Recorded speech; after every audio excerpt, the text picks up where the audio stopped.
This is The Bottom Line, a show designed to help Australian businesses succeed.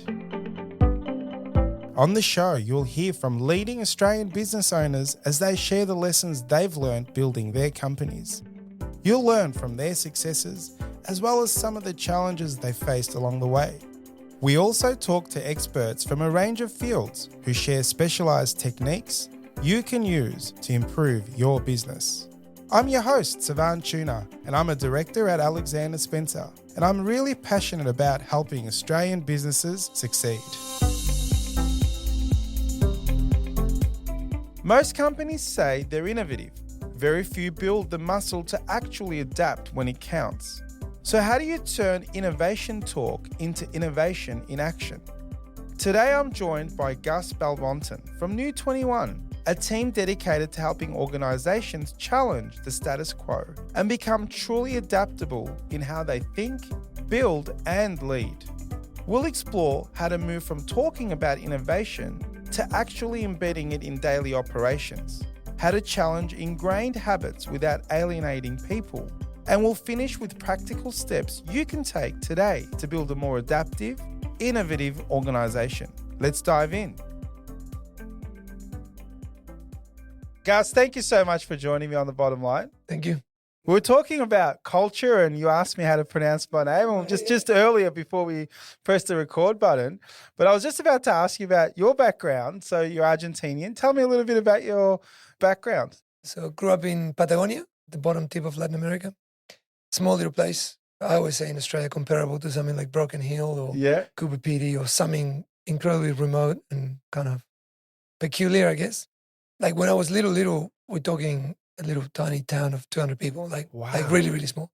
And then progressively a little bit bigger until eventually my town was, like I said, like a Broken Hill or something like that. But far away from everything, like always felt distant. So geographically gorgeous, but I often share with people that, when you grow up in a small regional town, you're not allowed to dream bigger than the town you grew up in, right?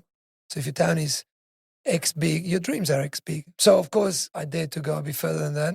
Inevitably, I came to the conclusion that I had to leave. But I come from very humble beginnings, so thinking that I was going to travel the world was kind of like a bit of a crazy thing. My sister tried it just before me. The only way to do it would be through a scholarship of some kind. Otherwise, we couldn't afford to do it. And also not just afford, it was unknown. Like, the world was really, really big at that point in time. Enormous and unknown. And, I left on a scholarship when I was 17. I landed in Byron Bay. Byron Bay. I think I say Buenos Aires, but you said Byron Bay.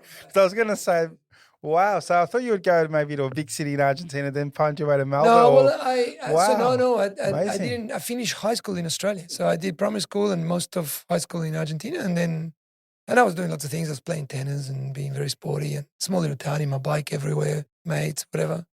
And then, at 17, the shock was that in the most important year, I guess, in Argentinian school, like, the last year of high school is the funnest one of them all. It's the opposite year. Yeah. Instead of being the year that you stress. No.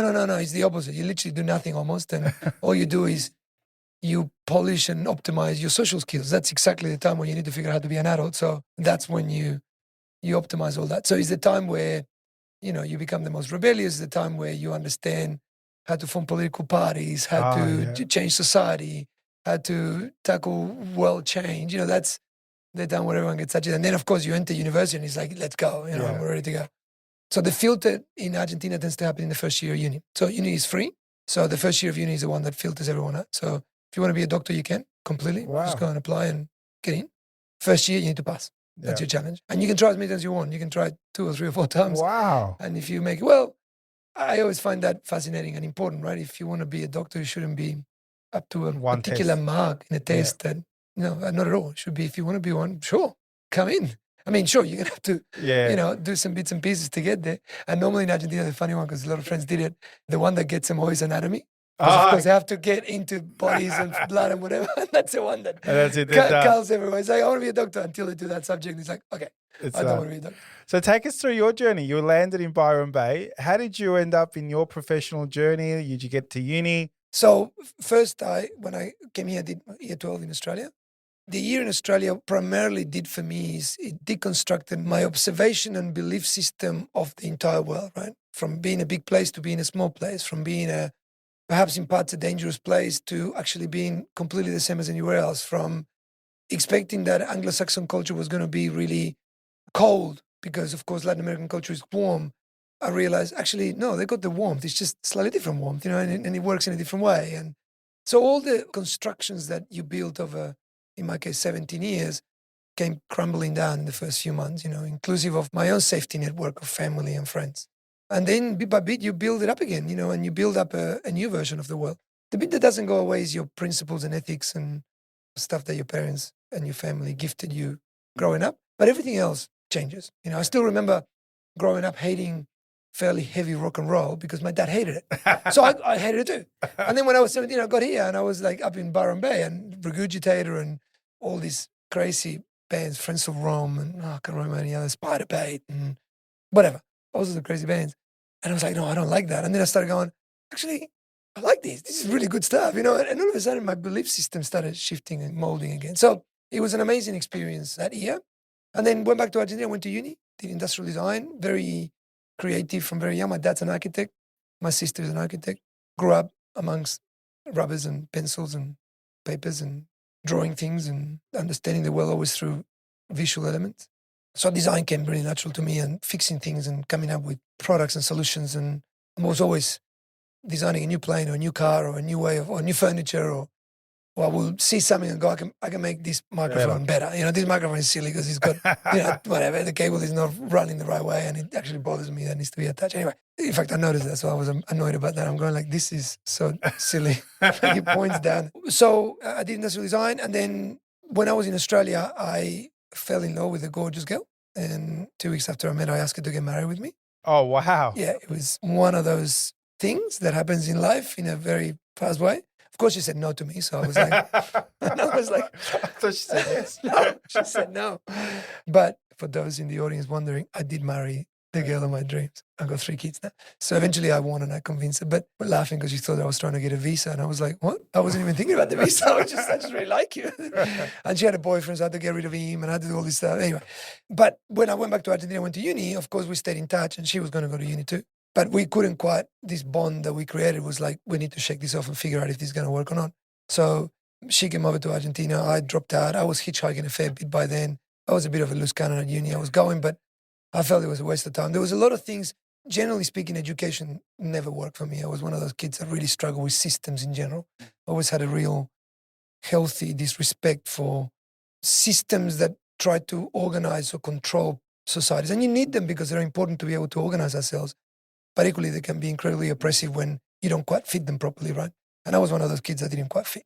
So I had, the worst behavior at school, but the best marks. So I was top student, but terrible behavior. And no malicious, I never got in a fight or anything like that, but I was the agitator, the kid that will argue with the principal, with the teachers, would want to promote sustainability or healthy living or change something in the school. And there was always arguments and fights, and I would protest and not turn up. And apparently my mom tells me, I don't remember exactly, but I was in kindergarten. My mom gets a phone call and it's like, you need to come and have a chat with your son. And I think you need to explain to him that he's not allowed to do these things. Anyway, when she got there, she was telling me that I can't act like the teacher. And I was like, but I wasn't acting like the teacher. And she's like, but what did you do? And I said, well, I turned up to the class and the teacher wasn't there. So I told the kids, why don't you come with me and we'll go and play outside? So I convinced them. And not only I didn't go to the courtyard of the actual kindergarten. I took them outside of the kindergarten and walked 2 blocks down the street. And I went to a park that I liked better than the other one. And then, of course, they couldn't find the kids. They couldn't find us. But it probably shaped your life. So then you went through uni. Take us 10 years ahead. You're in corporate. You're at Lonely Planet. When I left uni, I went crazy. I went hitchhiking around the place, bit of a vagabond, trying to discover what was next. So I set up a number of them. One of them, my mum helped me, and it did really well. Maybe given that your audience, it's kind of in business as well, probably they'll resonate with this. But in my little town, because my dad was an architect, every time he went to build a new house, the site had to always be cleaned up because people, instead of going to the tip, they'll go and dump rubbish in empty blocks of land, right? So I figured out that was a problem. So I thought, if I go and find out who the owners of these empty blocks of land are, and I offer them a fence, they'll take me up because the fence will protect their land. And of course, when I started offering this, they will ask me, what's the catch? And I say, okay, I own the advertising space at the front. So they said, sure. Oh, so it's for free. So I'll put the fence. I'll put the fence up for free. That's the catch. The advertising space. So within a few months, I became the biggest advertising agency in my town because I had so many. Like I think at one point in time I had over 1,400 signs. You know the typical poster, rock and roll band poster. Yeah. Okay, double. One on top, one at the bottom, across the entire front, 12, 16, 24-meter fronts, and I will cover it up. So I started doing bands and politicians, and I started running all my campaigns through it, and had a little team of 5 people, and we plaster up at 2 a.m. in the morning, once a week, once a fortnight, depending on how long the campaign ran for. Had fights with people covering up my posters, and I had to go back. Was this in Argentina? Yeah, in my little town. So I did that. And then with that money, I managed to save up enough to come back to Australia, very humble always, and chasing my wife. And then I was coaching tennis, picking macadamia nuts, teaching Spanish. I did everything until a job on the newspaper appears for Lonely Planet. And you got the job. And what would you say? I mean, you talk so much about innovation, change, how businesses, corporates and small businesses should think. Take us through what you learned in those sort of first 5 to 10 years of your corporate life that shaped the conversations you're having with business owners now. And what made you learn that? What were the little things and the things maybe you did wrong at the time that goes, hold on, we need to do that better? Or was it always, can you sort of unpack that for us? I think the first piece of my career was driven very much by common sense because I didn't quite finish uni and I didn't do a master's degree until I was in my late 20s. The first chunk, probably 4, 5, 6 years of Lonely Planet, it was very much all driven through common sense. You know, my entire style was curiosity lead me, and I will apply common sense to everything. It was like, okay, first principles, how do we need to solve this? Weirdly enough, I always laugh at this, but when I started my master's degree, I would be reading, I read so much, and you know, you read all these incredible writers and authors and researchers and thought leaders, only to realize that I didn't come up with it. They actually came up with it in the 60s or 50s or whatever. I'd be like, I said to my wife, pretty, I thought I came up with this shit. It was somebody else. It's like, it's actually way smarter people than me. Don't you love that? That is so cool. You're like, I think I've solved this, how to solve this problem. And then you find someone else. Someone who's done it before and it's been studied for 20 years. And it's like, oh, it turns out it's a thing. The good side of that is that it is a confirmation that you were on the right path, right? And you clearly had a discovery that was on the right way. Anyway, so a lot of common sense. I think, to be honest, I joined Lonely Planet at a time where books were starting to transition between, you know, or the company was transitioning from analog to digital. Very much the internet was taking off. Nobody knew exactly what the internet meant for the world at that point in time. We kind of knew it vaguely, but typical these days, what I teach companies is I say, you know, I'm an alternative futurist. I don't come here to tell you what the future holds. I come here to tell you what to do now to get ready for any future. Because the point is, it doesn't matter. You're not going to be able to predict it. So forget about trying to predict it, or do this. Don't disproportionately spend your time trying to predict the future. Spend most of that time doing something about your agility and adaptability, and spend a little bit of time predicting. So the 80-20, the other way around. Instead of 80% predicting and 20% doing something about it, 80% doing something about it, 20% trying to predict. You know, like keep an eye on it, but don't go nuts. So I always say it's better for you to do something. Therefore, start acting on it, playing with it regularly, as speculative as it might be, in tiny small doses. So small, simple now, as I always say, not complex, big later, small, simple now, so that you can actually start discerning and sharpening what it means rather than sitting there speculating and talking about it all the time. Because talk is cheap. Yeah. And also, it doesn't matter how well you can predict it. Let's say you nail it. If you can adapt your business or yourself to it. So there's a lot of that were epiphanies at the start. So I come into Lonely Planet, that happens, and I learned straight away a number of big truths. One is the sum of the parts is the business. So the business doesn't exist. So if you've got a small business, let me give you right now, if you've got 10 people in your business and 8 out of the 10 people are naturally grumpy people, you got a grumpy business. It doesn't matter what you try to do, how many emails you send to people, how much you try to convince them, hey guys, be super nice, you know, we will come, it's really important, whatever. If 8 out of the 10 are conservative, your business is a conservative business. And if you go and ask them to like be bold and take risk, they won't, because that's your average. So your average is your business. So I've learned that that's important because, of course, if you got a business full of editors and book people, business is a book business. Like it's really difficult to be anything else. And then a number of things around systems owning us versus us owning the system. I talk about concrete a lot, and I say that once we concrete this system, processes, frameworks, training materials, procedures, principles, sacred cows, once we concrete them, the business owns you.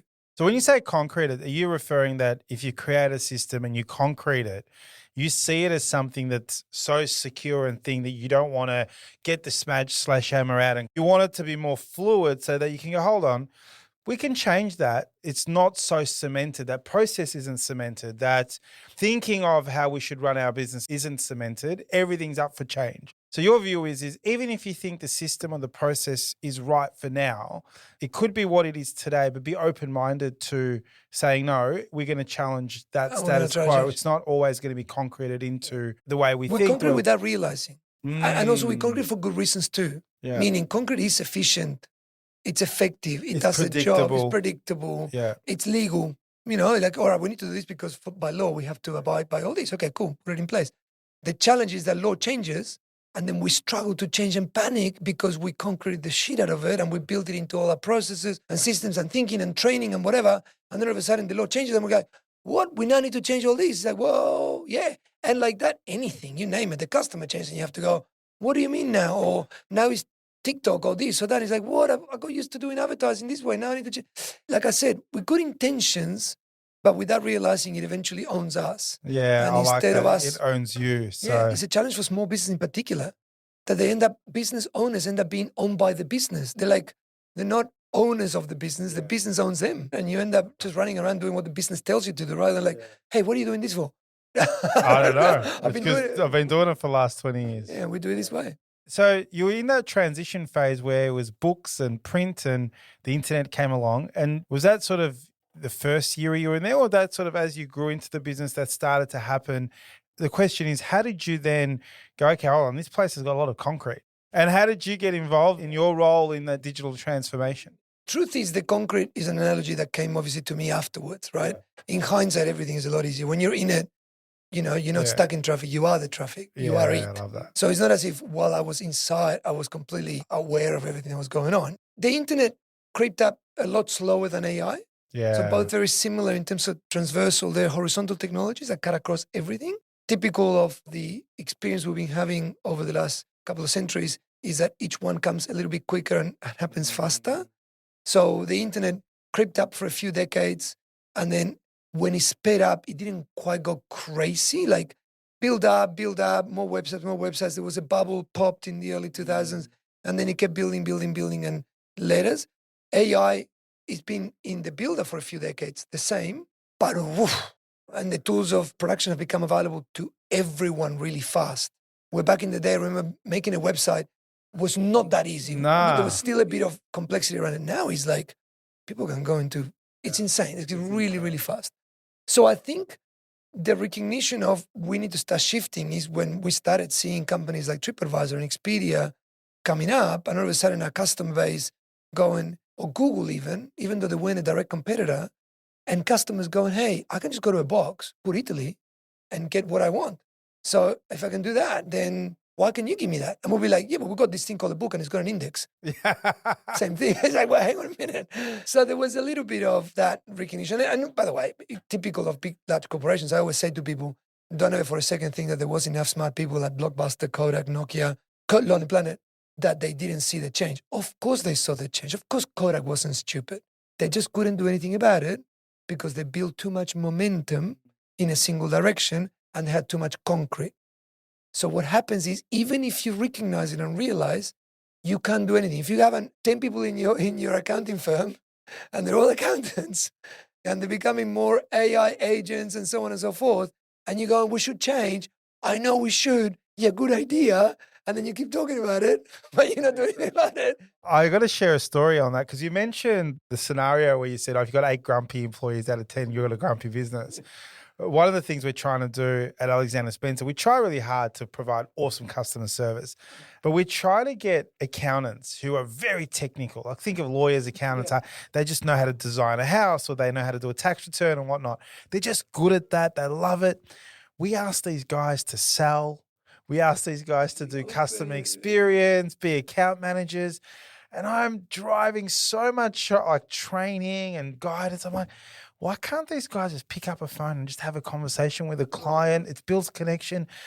all they want to do is do tax returns. And you just nailed the example you gave is no wonder they're not selling. Then you've got the wrong people doing the wrong thing and you've got a bunch of technical people. So it is something we have identified. But it's interesting the way you said that with Kodak, and they knew. And this is what happens to us in our own life, by the way. So I say to people, don't forget that not only businesses build momentum, industries build momentum in a single direction, but each one of us as individuals build momentum. We teach our kids to do that. And then you find yourself recognizing a change that you should make in your life and you can't because you just keep waking up in the morning and doing the same shit you've always done because you're so used to and it's comfortable and it's concreted.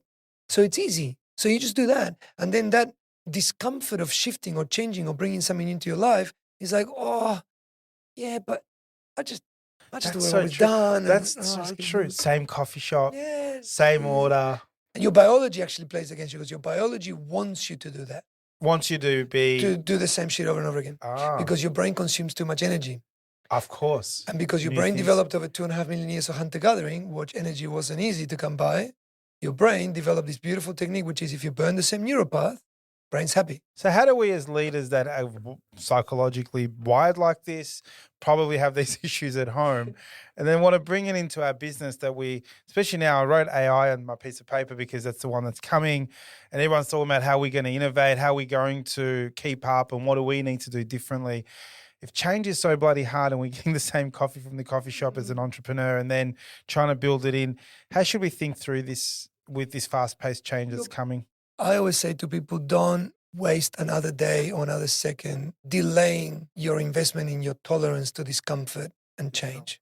Like, increase it as fast as you can. Your biology wants you to get comfortable. Because again, remember, the brain developed in a context and a time that is not the one today. And biological evolution is really, really, really, really slow. But technological evolution is really fast. So we're at odds with the environment in which we exist, completely at odds, right? And we try everything we can to try to keep up, but we're barely in control, right? I always say to people, the more you read neuroscience, the more you realize that you're pretty much acting on instinct 98% of the time. And every now and then you might become conscious and go, wait a second, I think I'm going to do this. The rest of the time, you think you're in charge, you're not in charge. Your biology is making decisions for you and you're just following the pattern that your biology tells you to. But the truth is that what you need to do the most is counterintuitively bring discomfort in your life. I always say to people, do it through novelty because it's wonderful and it's fun and it's exciting and scary and uncomfortable. But at least you get to play a little bit with your plasticity. So that's why every year I always say to people that I do a new thing that I've never done before, right? So this year, for example, I'm doing glass blowing. Oh, okay. I've never done glass blowing, but I thought this year I'd pick that up. Last year I did professional pinball player, bought a boat and became a captain. I've done underwater photography, astrophysics, drumming, you name it, knife making, sword making, whatever. I've done lots of things. And every year I pick something that I've never done before, right? And that is to put myself through the paces. Last year I did the AICD course, again, 10 years later, to hang out with a bunch of accountants and lawyers, which are almost my OP, like my kids say, my opponent, because I'm the D sort of guy, and these guys are the order guys. And I'm like, right, you guys, I need to learn how you operate. I need to be in the discomfort of law. Like, they gave me governance, 2 binding folders like this thick each. I've looked at that course. I keep Googling it once a year. Should I do the AICD course? And I'm like, nah, it's too I'm an accountant. I'm like, that's too boring for me. I did it and it's hard to do because it is, like I said, just the welcome is like 2 binded folders. Like, these folders must come from the 1970s. I don't even know how you still buy them or where you buy them. But I got 2 folders with clunk, clunk. And I'm sitting there going, what the hell? But you've made discomfort getting through that. But I love it because it is my way to also, eating my own dog food. Like, I can't just preach to people, be uncomfortable. Or, for example, do glass blowing, which is fun for me because I'm going, great, that kind of super appeals But when you do something new for the first time, it's because you're not good at it. It's uncomfortable because people like doing things they're good at. That builds confidence, blah, blah, blah. But when you do something that you're not good at and then you get uncomfortable, you generally want to give up. But then after a while, once you get good at it, it just skyrockets your confidence. I feel like each time you do something, it could be glass blowing. I never thought of it as be uncomfortable doing something sociable or be uncomfortable doing something that's fun because it's a little bit uncomfortable when you learn it. you get confident. And it's like a layering effect. Is the idea then for business owners to then do this stuff personally? Yeah. Your business benefits. It doesn't even have to be about technology or business or whatever. It can be anything, but the plasticity and the tolerance to change will apply to your business, especially if you got a small business.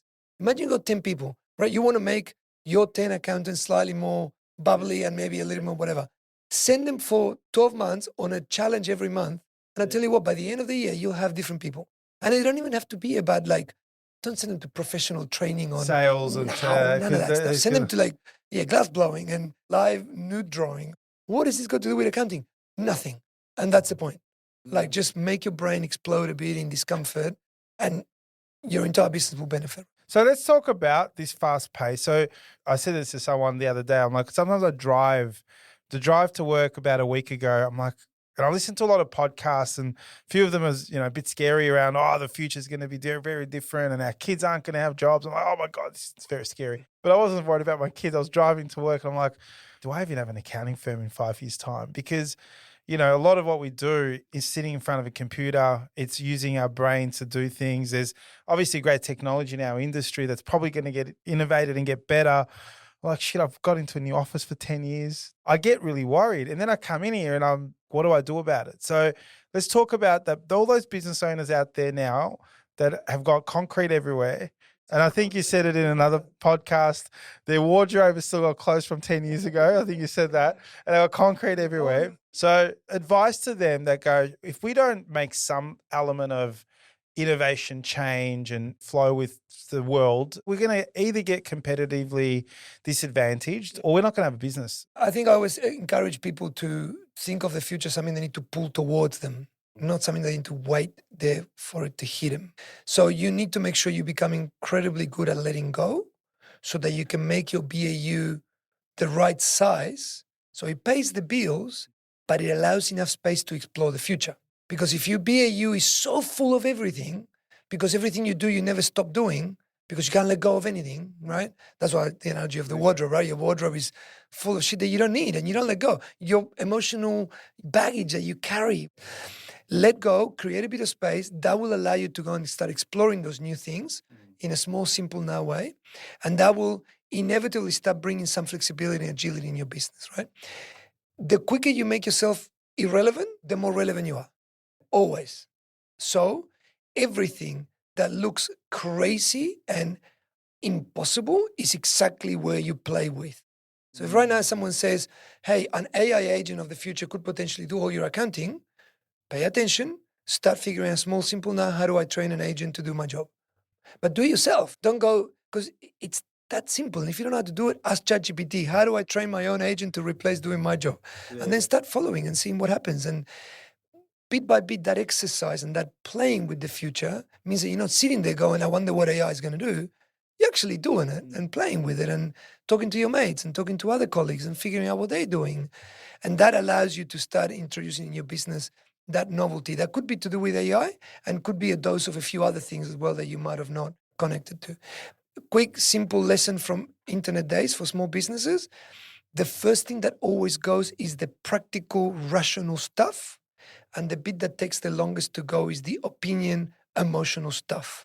So if you think of a Lonely Planet book, when the internet is born, the first thing that goes is all the practical things, timetables of a ferry in an island in Greece. The internet has it, I know exactly, can be updated regularly, boom, that goes. What doesn't go is the opinion of the author to say, catch this ferry early in the morning, not that one in the afternoon, because the crowds are smaller and so on, so on, so. So the opinion is what goes last.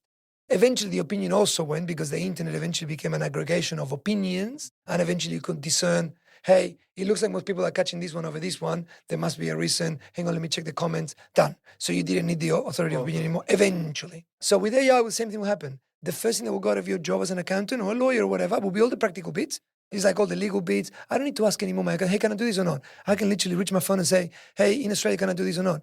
And it'll answer to me. Like, it'll answer perfect because it has all of the law, everything in its head, and probably soon enough, it'll have all my accounts. So it'll tell me, Gus, based on your accounting and blah, blah, blah, blah, here's what you can or can't do. Done. But the bit that won't go potentially will be my relationship with my accountant. the opinion of, look, given the age of your kids and blah, blah, blah, maybe try this or careful with that. And don't, that stuff, eventually that will go too, by the way. I agree with that. So I will go, but that will be the last thing. So if I had to advise people right now is definitely double down on investing on replacing yourself practically and improve as much as you can your experiential human side. Hold on to that for as long as you can until eventually those two things will mix and it will. So tell me your involvement in that Lonely Planet changeover was, because I don't actually know the story. I love talking to people that I interview.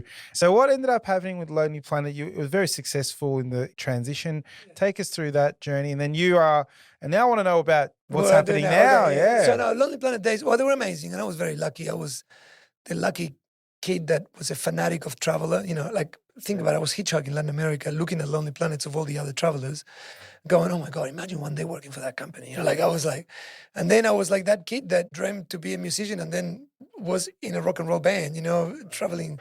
To me, it was the same thing because I was a fanatic traveler and all of a sudden I was working for Lonely Planet. It was like, my God, this is like the craziest outcome of a dream ever, So I was lucky. I got to work at Lonely Planet, surrounded by people smarter than me, incredible people. So very lucky. Amazing company with the best vibes. You can imagine, like a bunch of travelers together, rocking the world. So it was incredible. And I got to observe it and watch it as it was transitioning from analog to digital. So I got to work with Google and Apple and Amazon and Google X and Sergey Brin and you name it, like incredible people and developing like embryonic stages of Google Maps, of the App Store, of ebooks, of, all these things that now are all over in the world. And I saw the first drafts of it. I still remember seeing a draft of Spotify before it was Spotify. Did you really? Yeah, because I was working with Nokia. And Nokia was very involved. Anyway. And Lonely Planet, look, depends on how you judge success. Did Lonely Planet manage to catch the success financially of, let's say, an Expedia or a TripAdvisor or Booking.com, one of those companies? No, we didn't surf that wave of digital opportunity in the travel sector.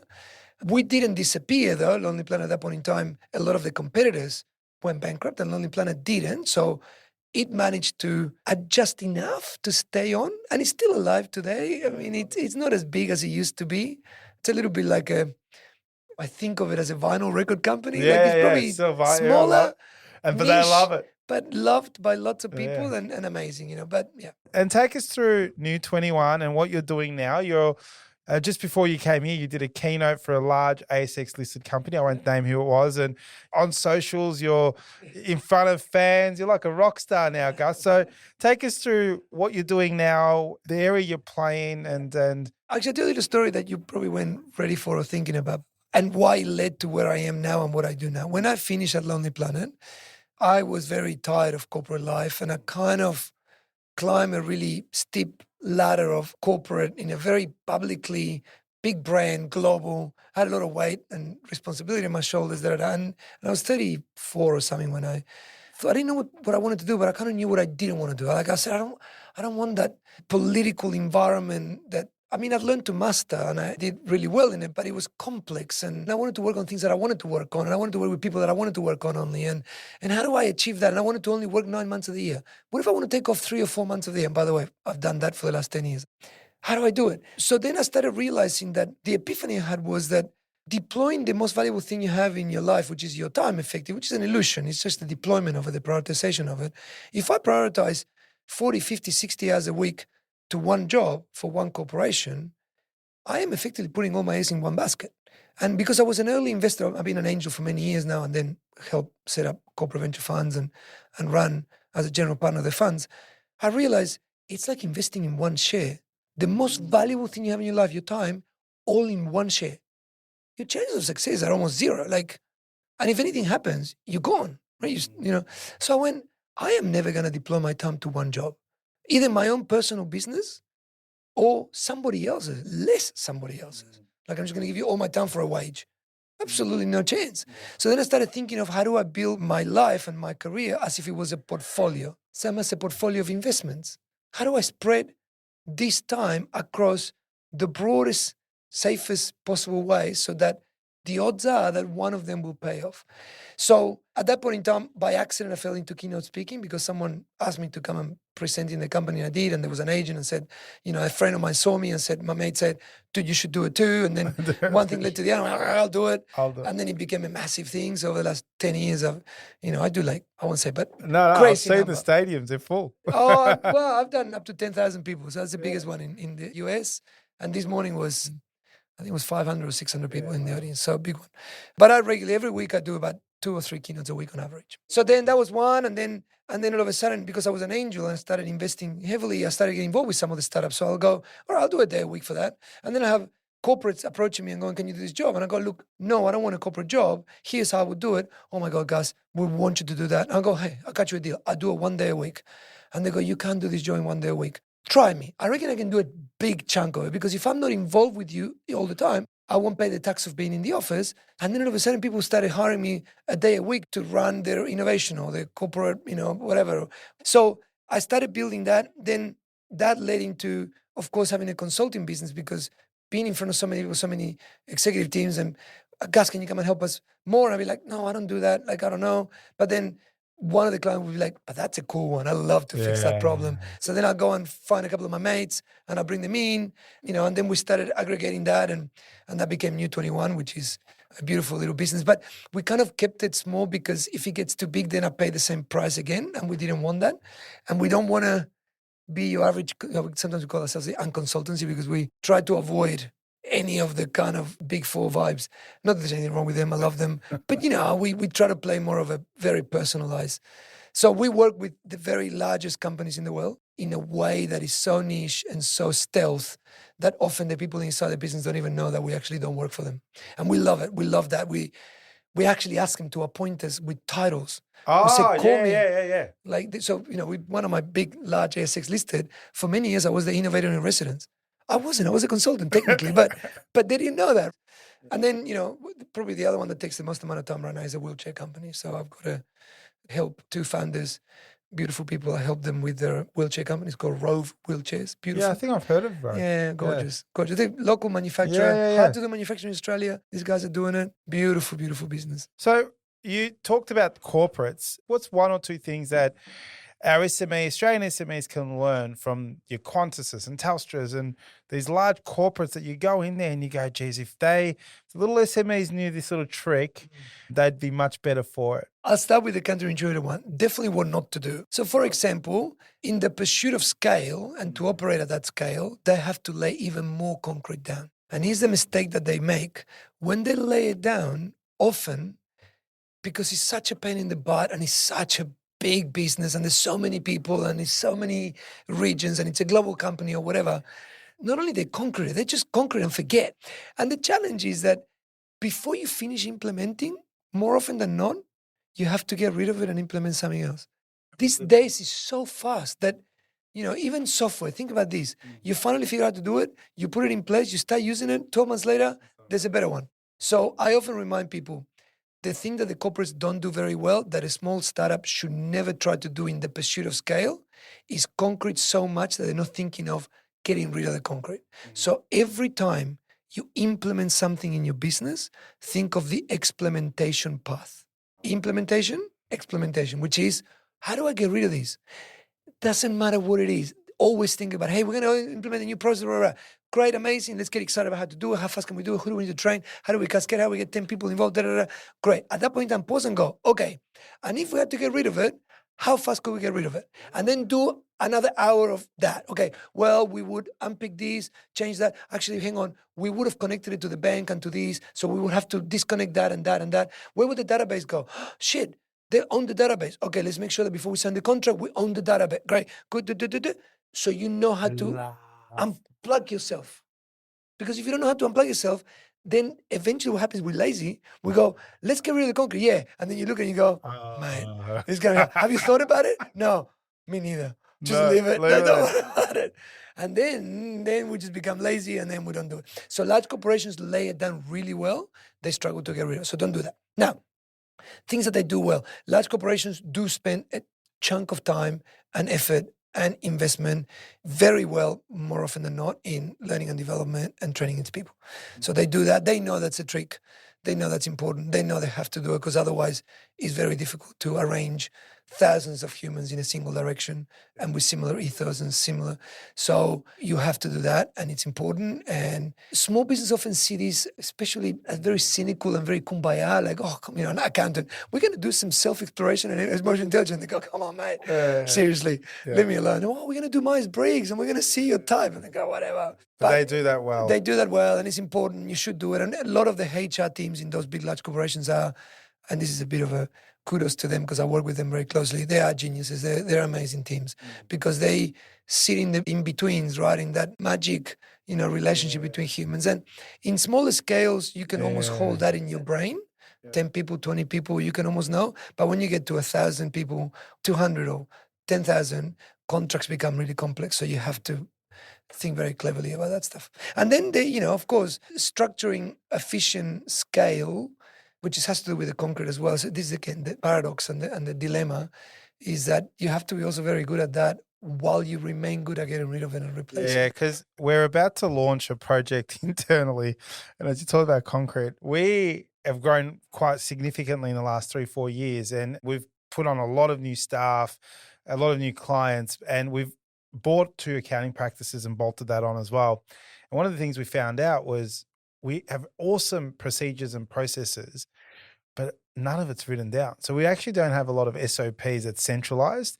So one of the projects that I want to launch is, can we have a centralized standard operating procedures? We know most of the things, but when we do it, I want to know and challenge the status quo that when we write those SOPs for how we open the doors, how we greet people at reception, all the way through to doing the tax return and booking a job, calling the client, I want to challenge status quo. Is there a better way of doing it as we're documenting this? There's a beautiful story. I won't remember now, but if you do your research, you probably find out. Humans, since effectively language was invented by us, observe the value of anything written down to such high regard that I think there's a story of the Second World War and there was Jewish people trying to escape and it was literally a closed down border.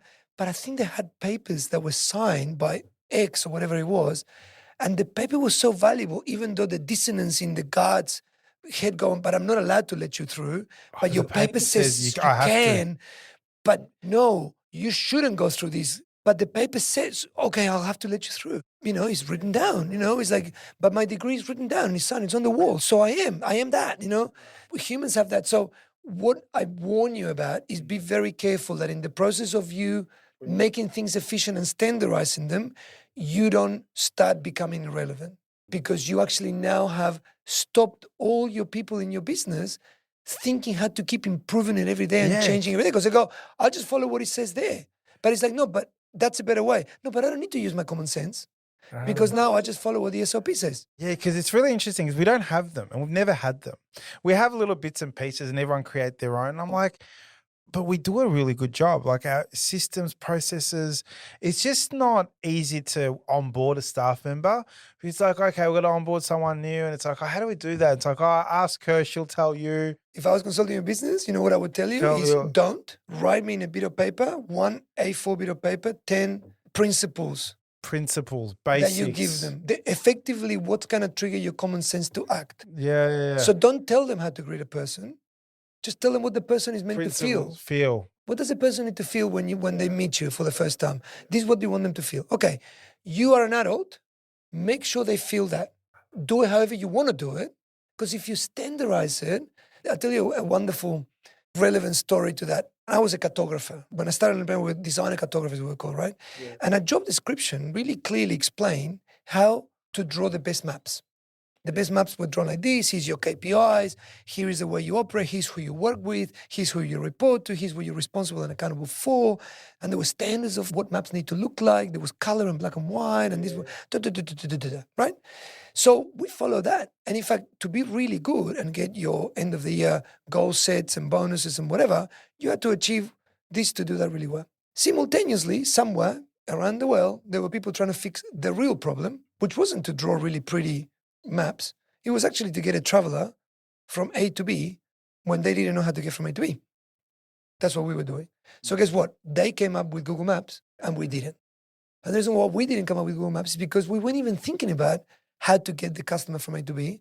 What we were thinking about was, how do I draw the best map imprint in this form this way. We weren't even incentivized. We were restricted even without realizing. You were restricted because it said you must follow boom, if boom, you say boom, to boom, someone, this is exactly how you greet a person, they'll do that incredibly well. Humans are trained for 18 years at school to do exactly the shit you tell them to do. That's what they do. So they come into your business and they go, oh, I love this business. You give me an induction program. You tell me exactly what to do. I park my common sense outside the door and I forget about everything. I just do that. And the challenge is that next time you come into the business 3 months later and someone says the feedback is that the experience of greeting people is not very good, and you go, we need to innovate that. Good luck innovating it, because all those people that you've trained to follow the SOP have lost all their ability to think creatively or use common sense. What you're trying to make them feel, what the purpose of that particular task is. Why do we do tasks Why that do way? we do it? So What's get to important? the bottom of it and what's important, and then try to write it down in such a way that says, we live by these. And in fact, there's not many, and therefore they will probably can recite 5, 6, 7 of them, which is enough to kind of run your business. Like, be a good person always, make them feel transparent, make sure they know everything. And there'll be things that when you break down, make them feel these, they'll deduce themselves. So if I was helping you, I'd be saying, careful, because if you're growing and it's beautiful and it's doing well, and these people instinctively and naturally are doing well anyway, I'd be like, well, careful, don't go concreting shit that you shouldn't be concreting. I'm scared now. No more concreting. I haven't even gone to my first question, by the way, guys. 2 pages of questions. We probably run out of time. I'm going to have to get you back. But you've given so many little foundations of how we should think, how we should change in terms of our own lives to bring in that kind of innovation thinking. The 80-20 rule, I really resonated to that. 80% trying to fix the future and 20% doing. I liking that flip. It's just amazing. So, look, unfortunately, we have run out of time, Gus. We'll start at question 3 next time and we'll go all the way down. But thank you so much for joining me on The Bottom Line. You are an inspiration. You talk with so much passion.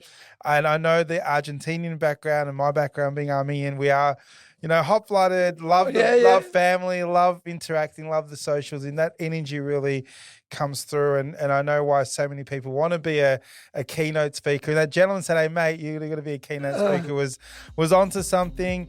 Gus, thank you so much again for joining me on The Bottom Line. Thank you, mate. This is The Bottom Line, a show designed to help Australian businesses succeed. This podcast was produced by accountancy firm Alexander Spencer. At Alexander Spencer, we've been helping business owners realise their goals since 1952, and we play a pivotal role in developing, implementing, and supervising the business goals and strategies of our clients. To find out how we can help your business succeed, head to our website, alexanderspencer.com.au. To make sure you don't miss an episode of The Bottom Line, be sure to subscribe to or follow the show in your podcast app. And while you're there, leave us a 5-star review. It really helps others find the show. I'm Savan Tuna, and we'll be back next episode with more tips to help you transform your business. And that's The Bottom Line.